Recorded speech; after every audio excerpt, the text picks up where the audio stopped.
Olá, amigos. Prazer, o reencontro semanal com cada um de vocês. É uma grande alegria darmos início aqui a mais uma transmissão do nosso projeto Pão Diário Lês, né? Diariamente recebendo do poder do Espírito Santo através da lição da Escola Sabatina. E, diga-se de passagem, hoje é o nossa última transmissão do trimestre, ou seja, esclarecendo melhor, né? É a nossa última lição do livro de Hebreus, né? O livro de Hebreus termina hoje, foi uma bênção estudarmos ele durante todo esse trimestre, e nós vamos concluir esse estudo hoje, e já na semana que vem, ok? Já na próxima transmissão, nós vamos estar estudando o livro dos começos, o livro de Gênesis. Então, nós queremos pedir para você aí, que ainda não tem a lição, fazer os seus planos, os seus planejamentos aí, visite o site cpb.com.br, ou de repente coloque aí, visite no site aí, visiteumaigreja.com.br, vá na igreja adventista aí mais próximo da tua casa, e lá diga que você assiste a gente aqui, que você é uma pessoa que estuda a lição da Escola Sabatina, venha os meios necessários para que você possa estar discutindo toda semana aqui conosco a lição da Escola Sabatina.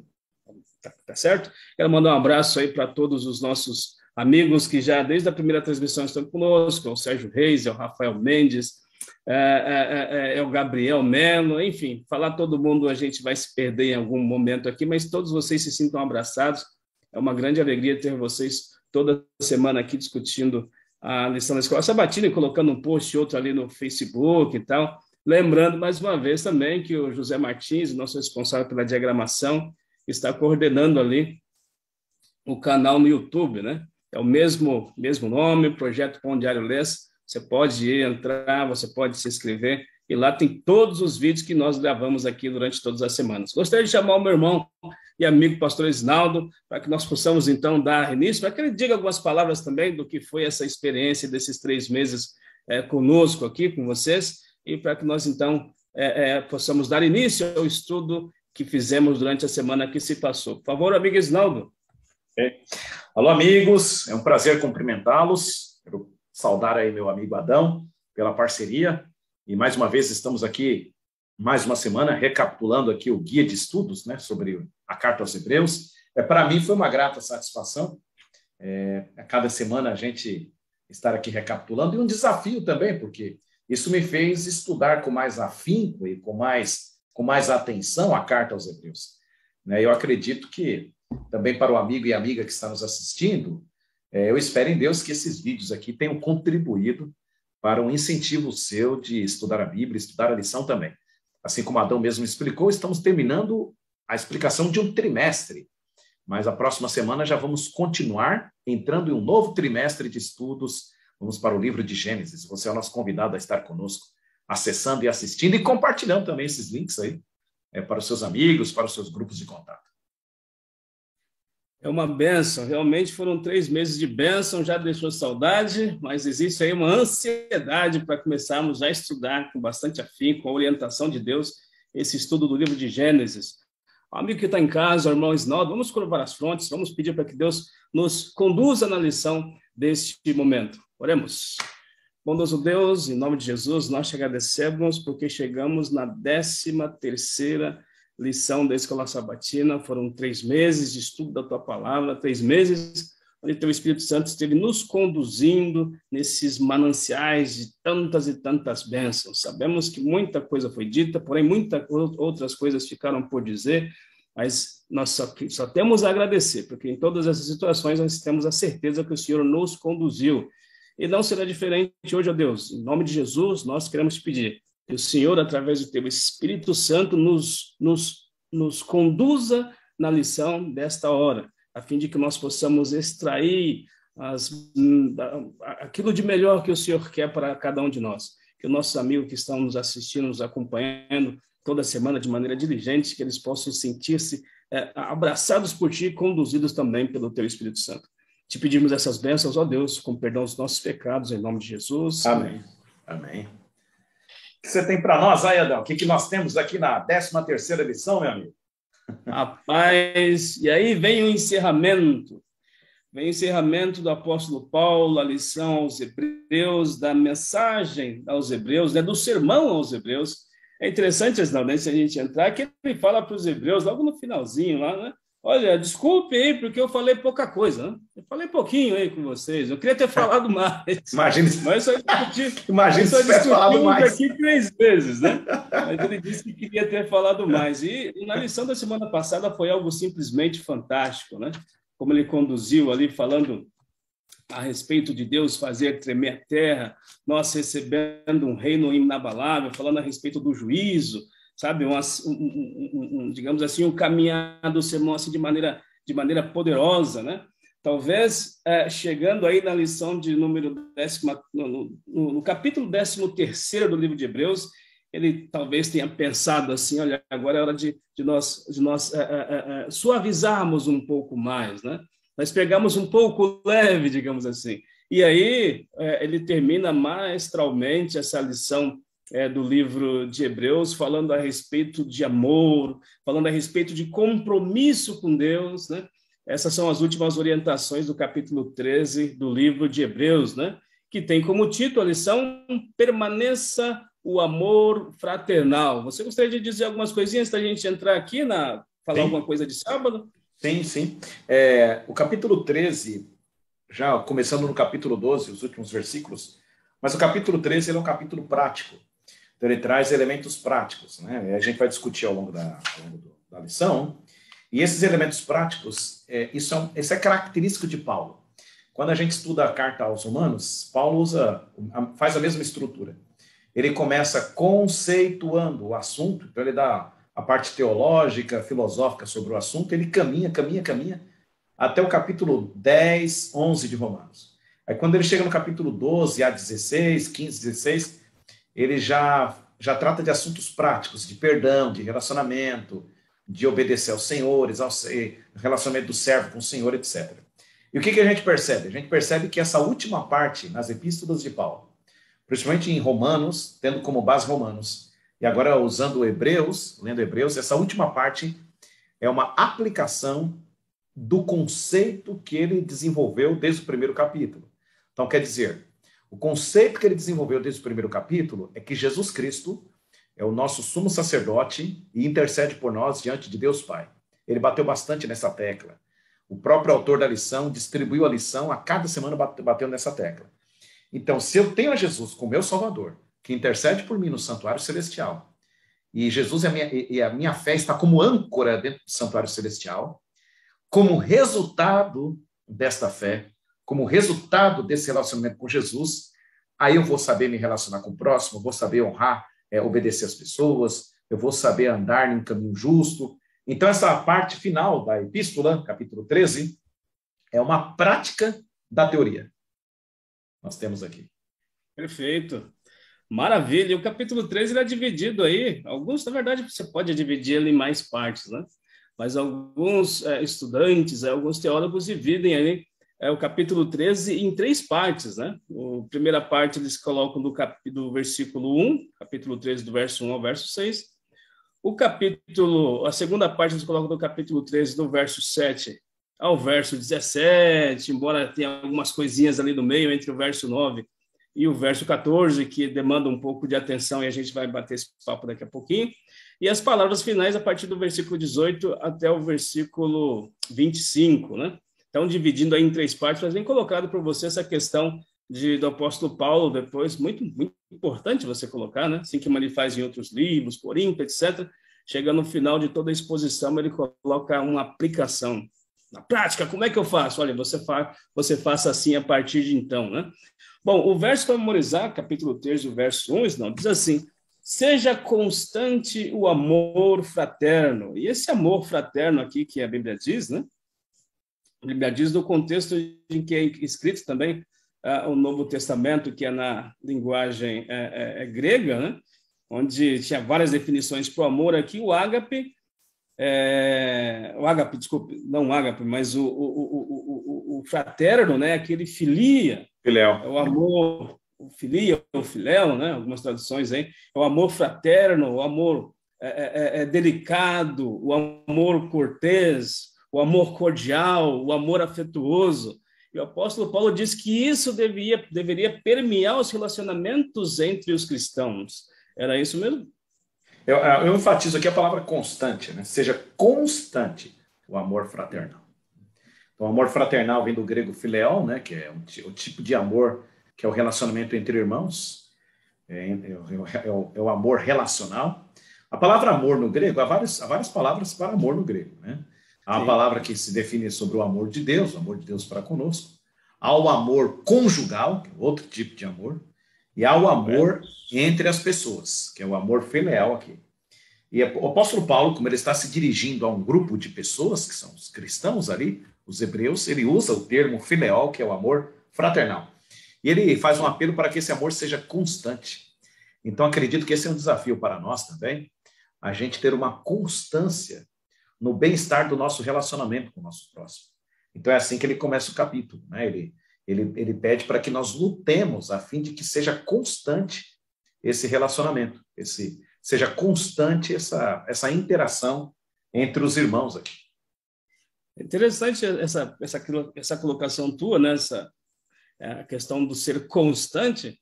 É isso que isso nos remete a pensar que ele deveria ser, digamos assim, não, ele deveria ser praticado de uma maneira assim, como se diz, você deveria insistir nessa questão do amor, você deveria insistir na prática do amor para que ele fosse constante. Que nós somos seres humanos aqui, acabamos deixando às vezes passar, nós não insistimos, nós não vamos muito a fundo. Deu certo, deu, se não deu certo, a gente passa para a próxima parte. E com relação ao amor, às vezes, quando não existe uma reciprocidade, a gente costuma deixar, mas com relação ao amor fraterno, e é um amor interessante, que é o amor desinteressado, né, Isnaldo? É o amor desinteressado no sentido de que vai me trazer algum benefício, ou seja, eu amo porque é meu irmão, porque tem a mesma visão que eu, deveria ser praticado, deveria ser feito de uma maneira intensa, deveríamos insistir na forma desse amor, seria mais ou menos por aí. E assim, veja só, nós temos certas dificuldades, certos desafios em manter esse amor constante com os irmãos. Por que eu falo isso? Cada pessoa tem sua diferença, tem sua natureza, tem sua maneira de ser. E às vezes esses desafios, o que são? É a gente saber conviver com pessoas diferentes. Isso então causa um desafio, porque haverá momentos que um vai discordar com o outro, haverá momentos que um vai ter que falar mais sério com o outro, e o amor verdadeiro supera tudo isso aí. A amizade, o amor verdadeiro vai superar tudo isso aí. A amizade, o amor verdadeiro vai superar o tempo, vai superar, de vez em quando um amigo vai ter que repreender o outro, e ele não vai levar para o lado pessoal, entendeu? Então, o amor constante vai superar tudo isso. Paulo mesmo já havia falado sobre isso em um dos capítulos muito conhecidos do Novo Testamento, que é 1 Coríntios 13. O amor tudo suporta, tudo pode, tudo crê, tudo espera, né? Então, é o mesmo amor que ele está falando lá. Perfeito. E domingo diz assim, cuidando do povo de Deus, ou seja, é a demonstração desse amor na prática aí, né? Hebreus, o capítulo 13, o verso 1, diz assim, continue, acabamos de ler, né? Também tem o verso 2, né? Continue a amar uns aos outros como irmãos. Aí o 2 aqui, Romanos, interessante que cita aqui a passagem de Romanos, quando membros passarem, de repente o nosso amigo que está estudando pode abrir lá, se quiser, Romanos capítulo 12, verso 13, né? Eu estou esmiuçando aqui, resumindo o verso, que diz assim, quando membros passarem por necessidades, vocês devem ajudar, né?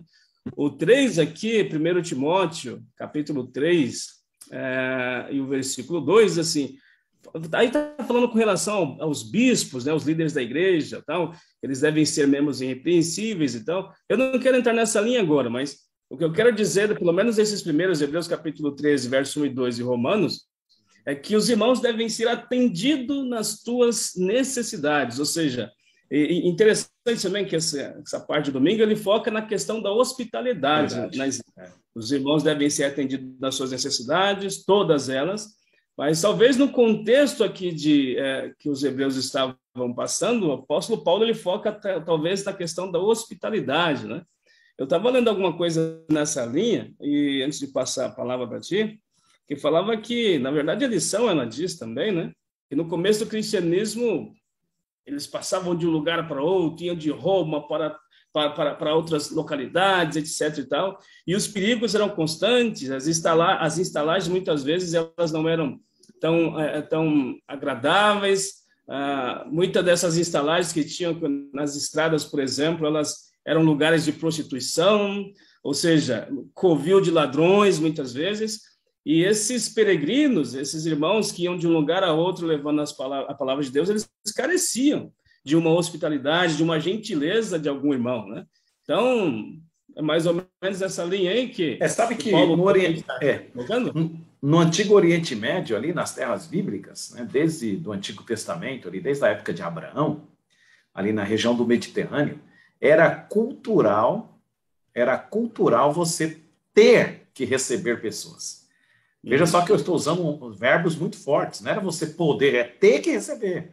Então, assim, eu não estou querendo usar a palavra obrigado, acho que é uma palavra muito forte, mas se você entendeu assim, amigo, é mais ou menos isso que eu estou querendo dizer. Então, assim, era cultural, natural, ter que receber pessoas em casa. Isso me faz lembrar Abraão, quando ele estava lá na sua tenda, etc., ele percebe 3 viajantes se aproximando, ele mesmo se levanta, já vai até o portão, já prepara toda a entrada deles à sua casa.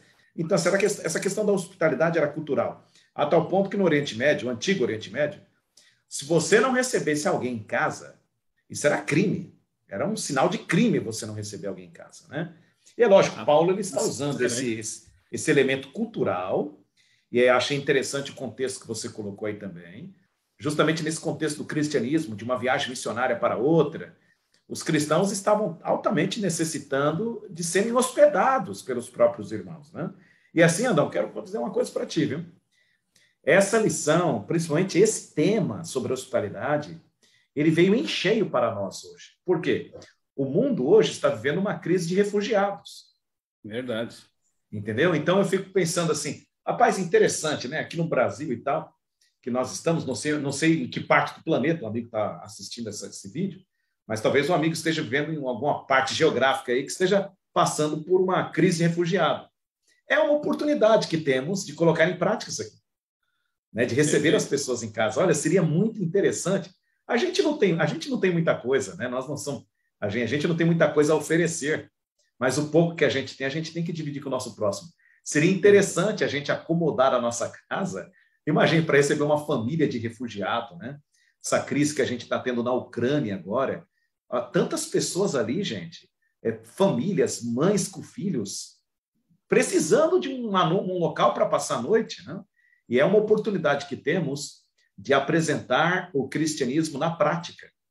E olha só, Adão, não é somente a pessoa que hospeda, não é somente a pessoa que é hospedada que é beneficiada. A pessoa que hospeda também. Então, eu sou beneficiado quando eu recebo alguém em casa. Então, por exemplo, eu sou beneficiado culturalmente falando, vou aprender uma nova cultura, vou aprender outros costumes, outras ideias, eu interajo com a pessoa, e é uma oportunidade que eu tenho de pregar o evangelho para a pessoa. Assim, quando eu falo pregar o evangelho, não necessariamente eu tenho que falar, etc., mas o próprio ato, né, a vivência cristã, de dividir o meu lar, dividir o meu pão com o meu próximo, isso é pregar o evangelho. Isso me faz lembrar, sabe que texto? O texto não está na lição, mas se o amigo quiser ver, dá uma olhada, olha que texto interessante. É Êxodo capítulo 20, os 10 mandamentos.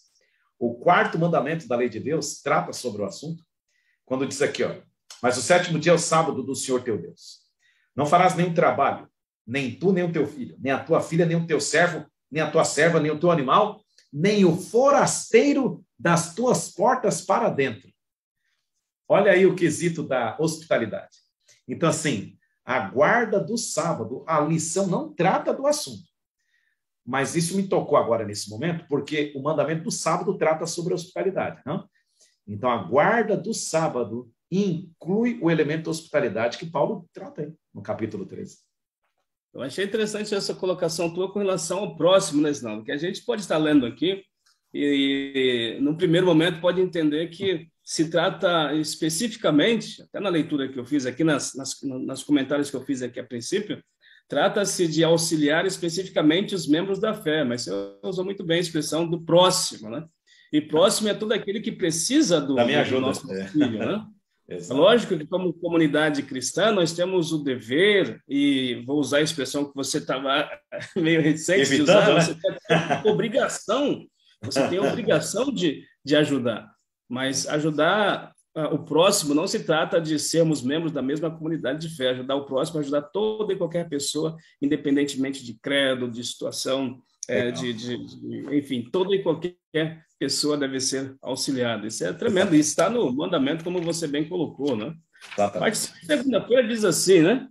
Avareza, não sei se você queria argumentar mais uma coisa na parte do domingo. Podemos avançar.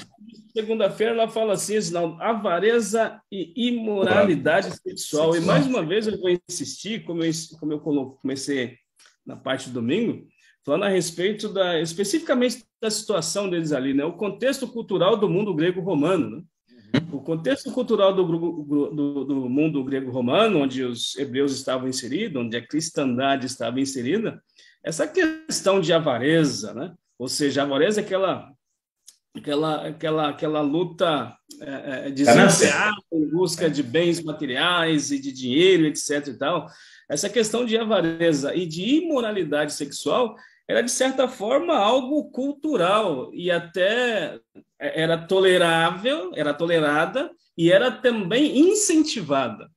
E os hebreus, é possível que sendo membros daquele mundo, né, de certa forma, fossem influenciados a cometerem avareza e imoralidades sexuais. E o apóstolo Paulo, aqui no capítulo 13, o versículo 4 e o versículo 5, ele vem dando algumas orientações fortes. Antes da gente ler os versículos, você quer argumentar nesse... Isso. Eu posso ler aqui, eu vou ler aqui, o capítulo 13, versículo 3 e 4, né? Lembrai-vos dos encarcerados aqui, é o verso 4 e 5.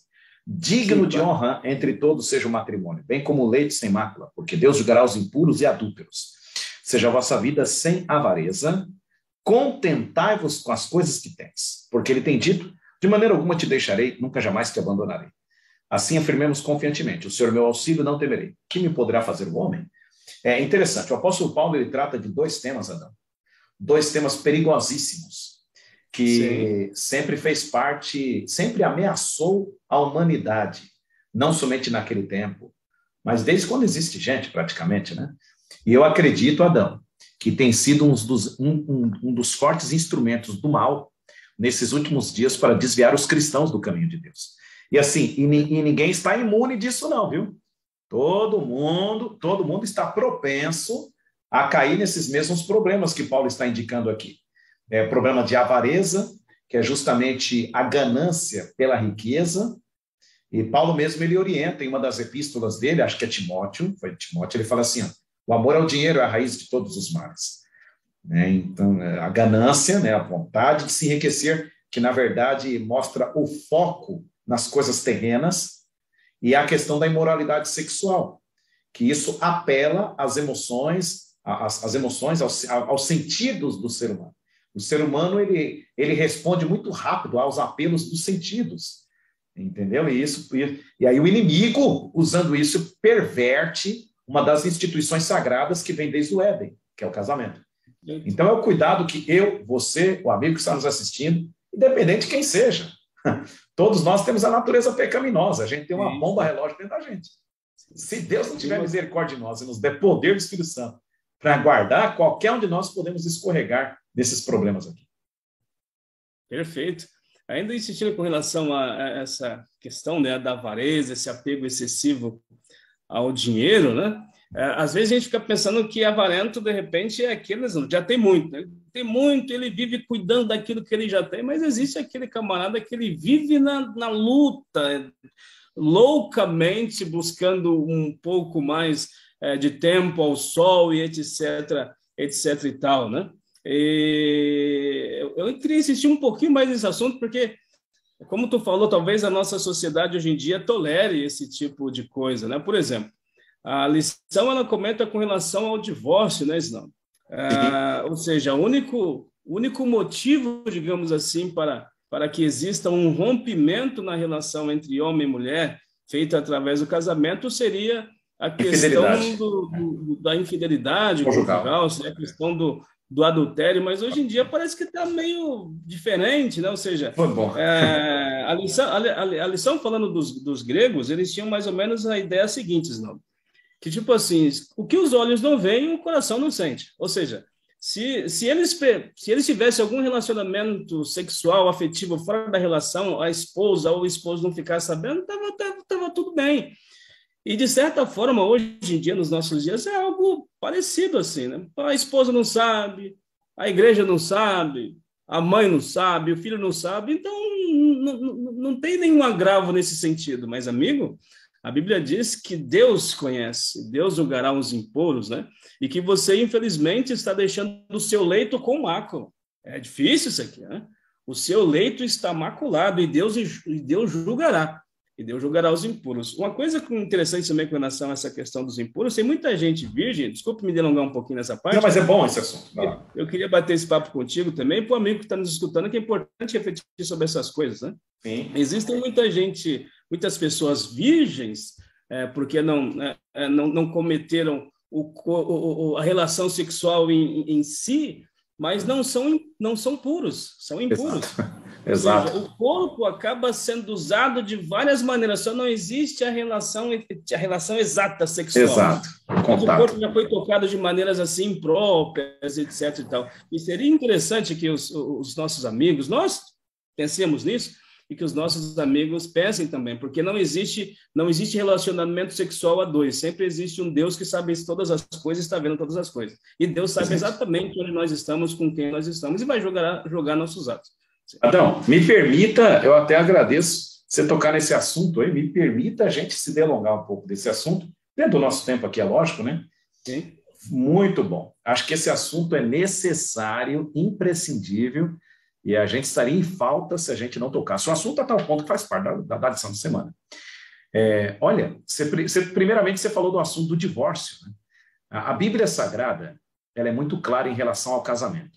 O casamento, ele é monogâmico, quer dizer, entre duas pessoas, né? Heterossexual, entre homem e mulher, e indissolúvel.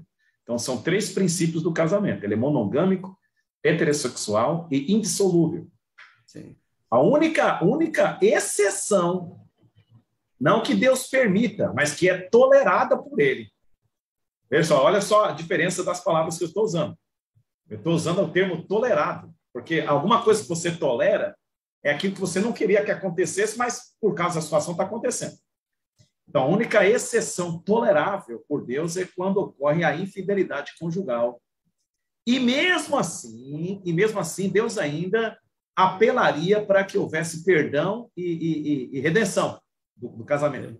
Entendeu? É interessante isso aqui, porque o casamento é algo sagrado, né?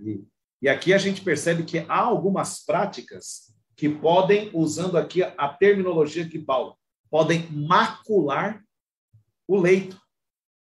E aí você tocou aí, né? Por exemplo, há práticas que não necessitam ter o toque, não necessitam ter o contato, mas assim, o visual, o mental, o ouvir, o falar, tudo isso já pode macular o leito. Então a gente tem que tomar muito cuidado com isso, principalmente nessa era tecnológica que nós vivemos, onde mesmo que você não queira, pá, aparece alguma coisa ali no Facebook, pá, aparece alguma coisa ali no Instagram, aparece alguma coisa ali. É só Deus para cuidar da gente, só Deus para ter misericórdia e para nos dar força para a gente saber vigiar, porque qualquer um de nós podemos cair nesse erro. Então é um apelo que eu faço ao amigo, a você, a mim, a todos nós, que nós tomemos muito cuidado com isso, para que nós não maculemos o leito sagrado. Perfeito. Então, não importa que o mundo grego-romano ditava as regras da moralidade do mundo, da avareza, da busca pelas riquezas do mundo, não importava. Os cristãos viviam à luz da Bíblia, à luz de Deus.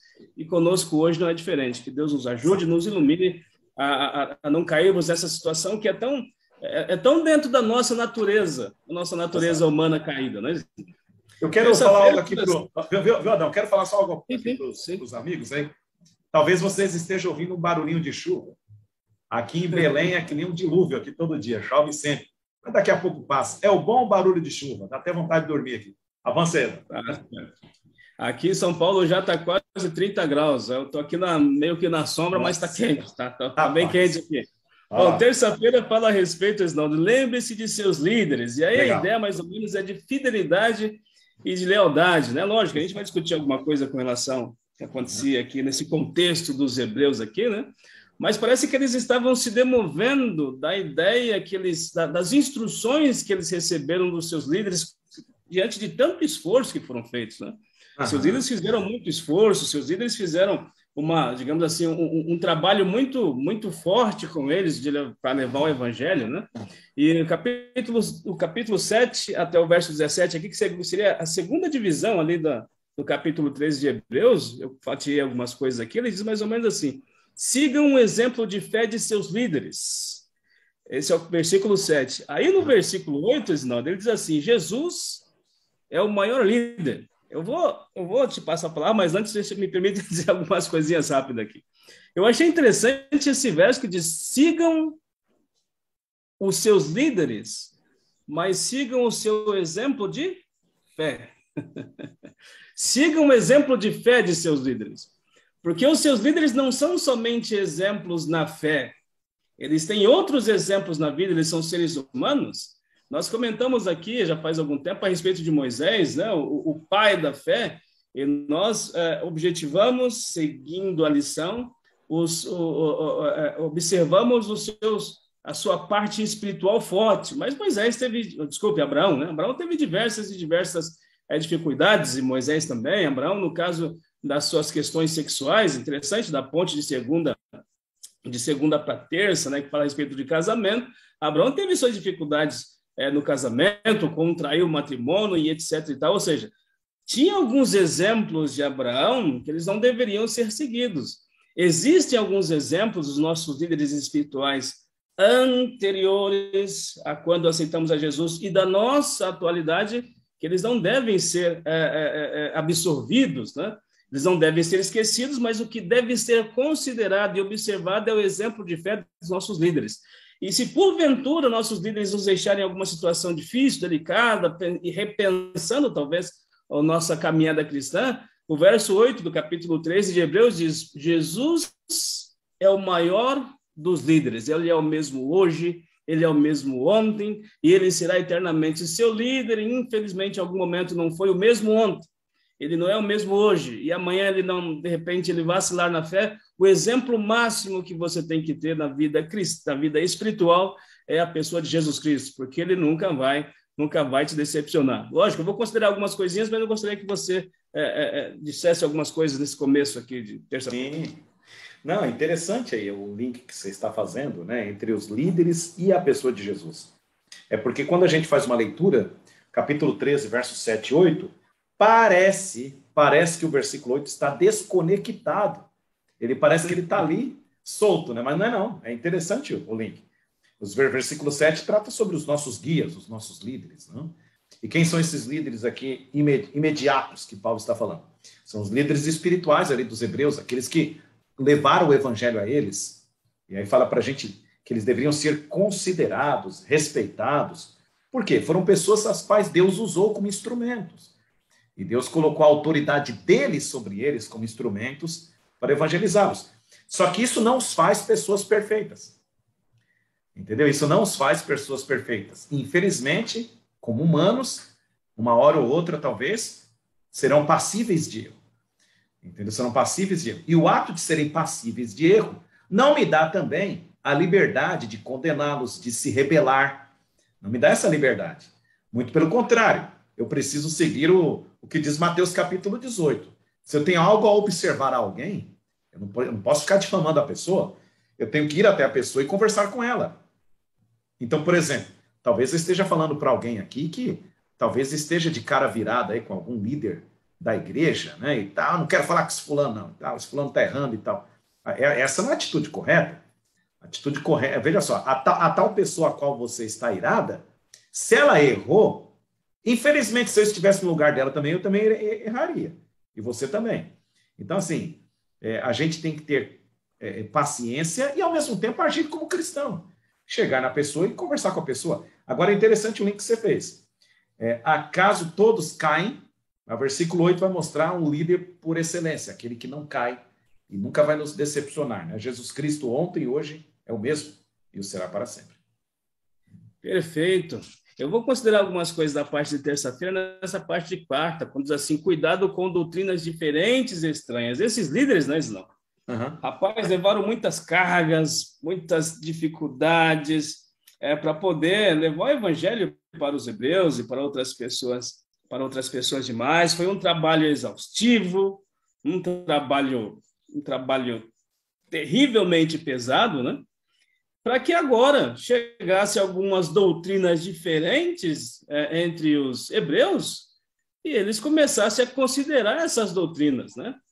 É interessante que a lição aqui de quarta-feira, ela vem pontuando algumas coisas aqui, por exemplo, no capítulo 2 do livro de Hebreus, o verso 9, quando fala de Jesus, o Filho de Deus, e etc. e tal, né? Desceu dos céus e veio nos salvar.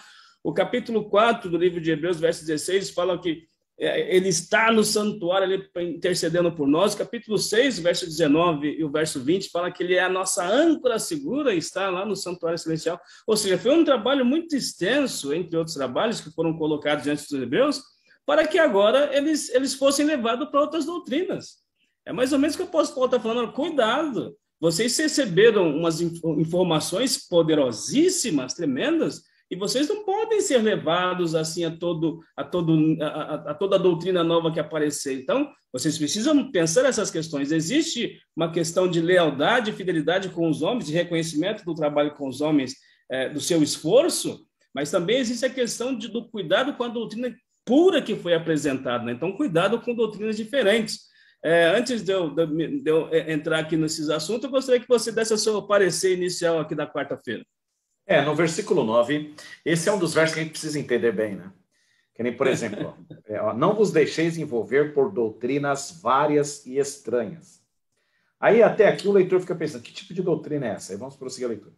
Porquanto o que vale é estar o coração confirmado com graça. E aí vem uma frase polêmica. E não com alimentos, pois nunca tiveram proveito se com isso se preocupar. Aí o amigo pode pegar o texto e falar, tá vendo, ó? Não tem nada a ver essa ideia de que a gente precisa comer alimento imundo, ele está errado comer alimento imundo. Aqui a Bíblia está dizendo que eu não tenho que me preocupar com isso. Porque quem se preocupou com isso não teve proveito algum. O que vale é ter o coração firme na graça de Deus. Ah, é? Será que é isso mesmo que Paulo está tratando aqui? Será que em um versículo só Paulo está derrubando toda a teologia da Bíblia sobre alimentos imundos? Primeiro que a gente tem que perceber que Paulo era judeu. Isso é algo que os judeus carregam até hoje, é sobre essa questão dos alimentos imundos. Entendeu? E assim, e Paulo, ele participou do concílio lá em Jerusalém, onde foi decidido, vários pontos foram decididos em relação à conversão dos gentios. E um dos pontos foi que os gentios deveriam abandonar alimentos imundos. Então, como é que Paulo agora vai escrever que não tem nada a ver com alimento imundo? Não é isso, não tem nada a ver isso aqui. O assunto não é esse aqui. Então você não pode pegar esse texto. Olha só que problema, não. Eu não posso pegar esse verso e condenar doutrinas estranhas com esse argumento, porque eu mesmo estou usando o texto para montar uma doutrina estranha. Sim. Então você tem que ter muito cuidado com a leitura aí, né? Com a leitura que Paulo tá falando. E assim, e é interessante, o que vai me fazer ficar firme na verdade, é ter o meu coração confirmado pela graça de Deus. Gostei dessa passagem. Exatamente. Interessante essa questão, né? Parece a lição, talvez... Eu li algumas coisas fora daqui, né? Da lição em específico, que foi muito bacana, né? Parece que havia, talvez, uma filosofia nova ali entre os hebreus, querendo abocanhar ali os hebreus. Seria assim, digamos assim, é uma forcinha que você precisa dar a Deus para que você seja aceito por Ele, para que você seja salvo. Existe algumas forças, alguma coisa que você precisa fazer. E entre essas coisas, você deve, de repente, observar a questão da alimentação, porque com a graça de Deus e com a alimentação correta, você será salvo. E o versículo 9 diz que não é nada disso. O único jeito de ser salvo é com a força de Deus, é a graça. É através da salvação em Jesus Cristo. E ponto final. Então, essa questão, se porventura existia ali entre os hebreus uma filosofia que eles deveriam comer isso, deixar de comer aquilo, nós sabemos, nós entendemos que o nosso corpo é o templo do Espírito Santo, né? E nós devemos fazer, abstermos de algumas comidas, evitarmos algumas bebidas, até porque isso vai fazer com que nós tenhamos uma mente mais limpa, mais clara para entendermos a vontade de Deus, mas não quer dizer que nós seremos salvos porque nós deixamos de comer isso, ou porque nós bebemos aqui, nós seremos salvos, única e exclusivamente pela graça de Deus que deve estar em nosso coração, é nessa ênfase que o apóstolo Paulo está falando. Ele não está dizendo aqui, você deve comer isso, deve fazer aquilo. Não. Isso tudo ele já entendiu, foi bem colocado por você, né? A questão de comer ou deixar de comer, no sentido de, com isso, alcançar a salvação, isso ainda existe. Não existe, né? Nós só somos salvos pela graça de Jesus. E é isso que deve estar cheio o nosso coração, né? Perfeitamente. Muito bem colocado aí. Maravilha. Bom, quinta-feira, Esnaldo. Aí, rapaz, aí tem uma questão interessante aqui da gente observar. Vamos correr para a gente não se delongar muito aqui, mas aqui tem bastante coisa interessante, né?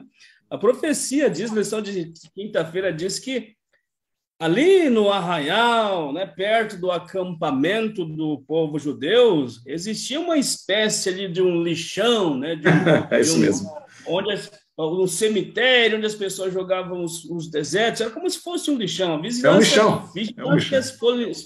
Vigilância sanitária, se fosse lá, ia mandar tirar dali. Né? Era um lugar. Você sabe como é que era chamado? Você sabe como é que era chamado esse local? Gaena. Sim. Gaena. No grego era Gaena. Gaena, ou então no hebraico era Hades. Era Olha chamado, isso. Hades. É o lixão lá onde eles queimavam as coisas lá do lado de fora. Exatamente, né? E também ali era um símbolo para o pecado, Esnaldo. Diz assim que as pessoas, as carcaças das ofertas que existiam, as ofertas que os sacerdotes podiam comer, e as carcaças das ofertas ou dos animais que os sacerdotes não podiam comer. E essas carcaças de animais que os sacerdotes não podiam comer eram jogadas nesse lugar, nesse aterro sanitário, digamos aí, né? Sem contar que algumas pessoas, quando mortas, também eram crucificadas ali nesse lugar, alguma coisa do tipo. E sem contar que as pessoas leprosas, uma vez que eram declaradas curadas pelo sacerdote, elas eram banhadas, toda aquele lodo, digamos assim, todas aquelas doenças, aqueles vírus ali, eles eram lavados ali nesse lugar, nesse aterro, nesse cemitério, digamos assim, né? Sim. E a lição, ela caminha mais ou menos nessa linha aí. Eu dei esse pontapé inicial aí para você, entra e depois eu entro atrás aí. Aqui o interessante a maneira como o autor da lição nos ajuda a entender esse assunto, né? Aqui no texto, aqui no versículo 13, aqui no versículo 12, fala assim, versículo 13, saiamos, pois, a ele é Jesus, fora do arraial, levando o seu vitupério.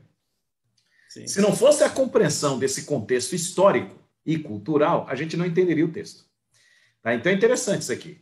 Tudo aquilo que era ruim deveria ocorrer fora do acampamento. Então, por exemplo, o bode Azazel lá do dia da expiação, ele morria fora do acampamento. Jogava o bicho lá no deserto e tal. Né? O próprio lixão, o próprio espaço aí onde colocava o lixo, queimava. Então, tudo aquilo que era ruim, desprezível, era fora do acampamento. Por exemplo, morte por crucifixão era fora dos muros da cidade, a tal ponto que Jesus foi crucificado lá no Gólgota, que geograficamente ficava além dos muros de Jerusalém. Então, assim, essa ideia de estar além dos muros, além do acampamento, trazia uma ideia de vergonha, trazia uma ideia de vitupério, como diz aqui a palavra mais técnica, né, de vergonha, etc. E tal.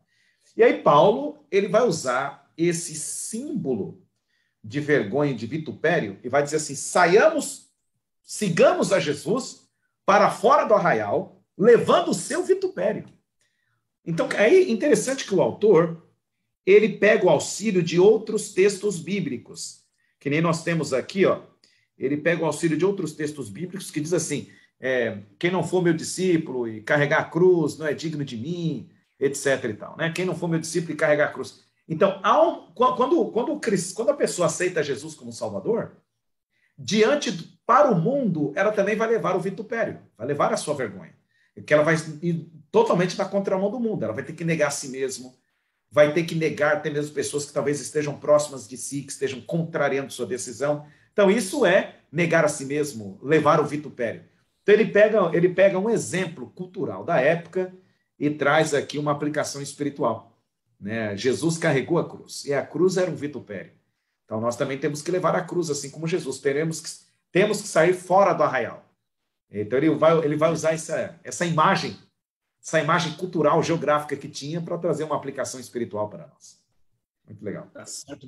Buscar a Jesus fora do arraial, levar aí o seu vitupério, né? O cristão, ele não se encaixa, né, não. Digamos, vamos colocar Israel aqui, lógico que, né, nesse contexto, mas só para a gente ter uma ideia, né? Como o povo do mundo ali, o povo de Israel, né, o povo judeu ali, com as filosofias do mundo.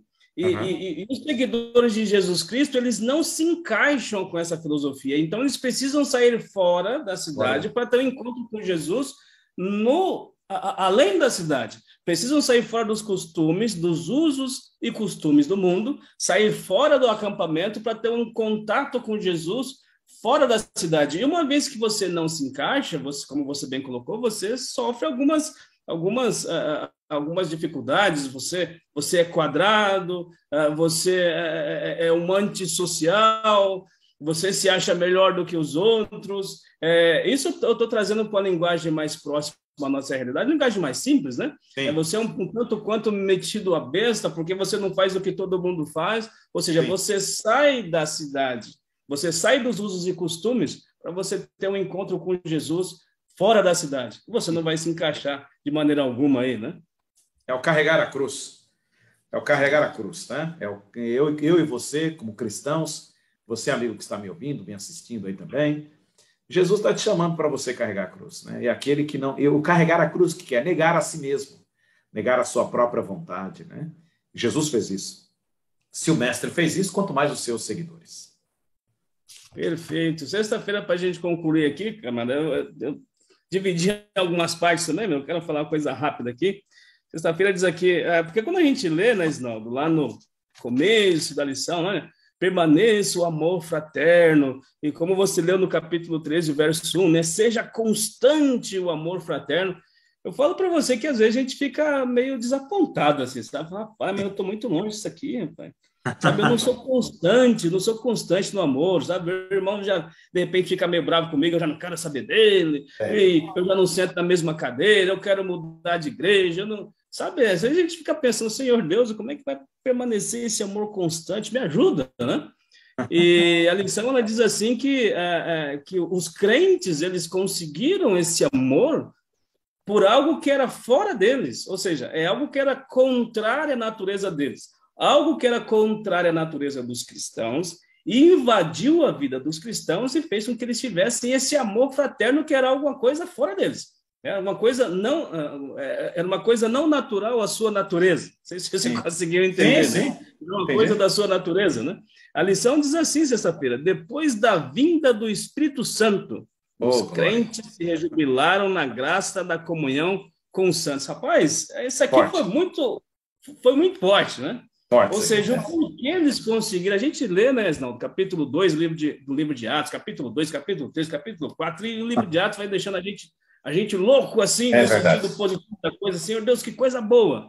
Né? Verdade. Mas os irmãos não tinham nada o que era propriamente deles, tudo que eles tinham, eles dividiam, e é assim que deveria ser até hoje, né? Exato. Mas isso não era resultado de alguma coisa deles, não era resultado de uma coisa forçada, era porque eles receberam o poder do Espírito Santo. Né? Amém, amém. Em resumo, é mais ou menos isso, né, meu irmão? A gente conseguir ter essa constância, esse amor fraterno, a gente precisa pedir a Deus que nos conceda o poder do Espírito Santo. Amém. Infelizmente, esse amor que o apóstolo Paulo, ele começa no versículo 1 até o versículo 6, infelizmente não vai acontecer conosco. Exatamente, amém. Na verdade, naturalmente falando, é impossível nós termos esse amor, né? Esse amor, ele é desenvolvido pela divindade. É Deus que planta, é Deus que faz crescer esse amor em nosso coração. Tem um texto em Romanos, acho que é o capítulo 5, Paulo fala assim, o amor de Deus é derramado em nosso coração pelo Espírito Santo que nos é dado. Entendeu? Então, assim, a presença do Espírito Santo na nossa vida, a busca pelo Espírito Santo vai fazer com que nós tenhamos esse amor, cresçamos nesse amor e mantenhamos nesse amor. Atendendo o apelo de Paulo, ó, seja constante o amor fraternal. Isso só será possível pelo derramamento e o poder do Espírito Santo na nossa vida. Amém. Amém, né? Eu quero encerrar com essas falas realmente, né, para o nosso amigo que está conosco aqui estudando a lição. A gente, às vezes, nós ficamos realmente desapontados. De repente, nós não temos essa manifestação aí de amor para com o próximo, mas o que nós precisamos é do poder de Deus. Não é uma coisa forçada, nós precisamos do poder de Deus em nossa vida para a manifestação desse amor. Eu quero, antes de nós fazermos a oração final, só mais uma vez convidar o nosso amigo aí para que na semana que vem, nós possamos estudar aqui o livro de Gênesis, tá certo? Encerra-se hoje, então, essa lição do livro de Hebreus, uma lição maravilhosa, cheia de bênçãos, e já começa uma lição nova a partir de sábado que vem, que você tem essa lição em mãos. Estude para que nós juntos possamos discutir aqui um pouquinho, né? Um pouquinho daquilo que Deus faz a nossa mente toda semana aí, né? Amém, amém. Ok, eu também quero encerrar agradecendo aí a audiência de todos, né? E a apreciação de todos aí. E nos acompanhe lá no Facebook, compartilhe com seus amigos o link, também lá no YouTube, é o mesmo canal, Pão Diário LES, L-E-S, lição da Escola Sabatina. Eu quero orar aqui, Adão, nos permita aqui, vamos fazer uma oração. Você que está nos assistindo, curve sua fronte, feche seus olhos, vamos orar. Amado Senhor, nós queremos lhe agradecer porque estudamos a carta aos Hebreus. Uma profunda carta, é a tua palavra. E queremos agradecer pelas importantes e poderosas lições que recebemos ao longo dessas semanas. E que o Espírito Santo tenha focado os nossos olhos na pessoa de Jesus, nosso autor e consumador da nossa fé, o nosso intercessor no santuário celestial. Que o poder do Espírito Santo esteja em nós para que vivamos aquilo que estudamos essa semana. Assim oramos em nome de Jesus. Amém. Amém. É isso aí, Zinaldo. Foi um prazer. Igualmente. A gente vai estar junto aí na semana que vem no livro de Gênesis, se Deus quiser. Amém. Até mais, amigo. Tchau para você.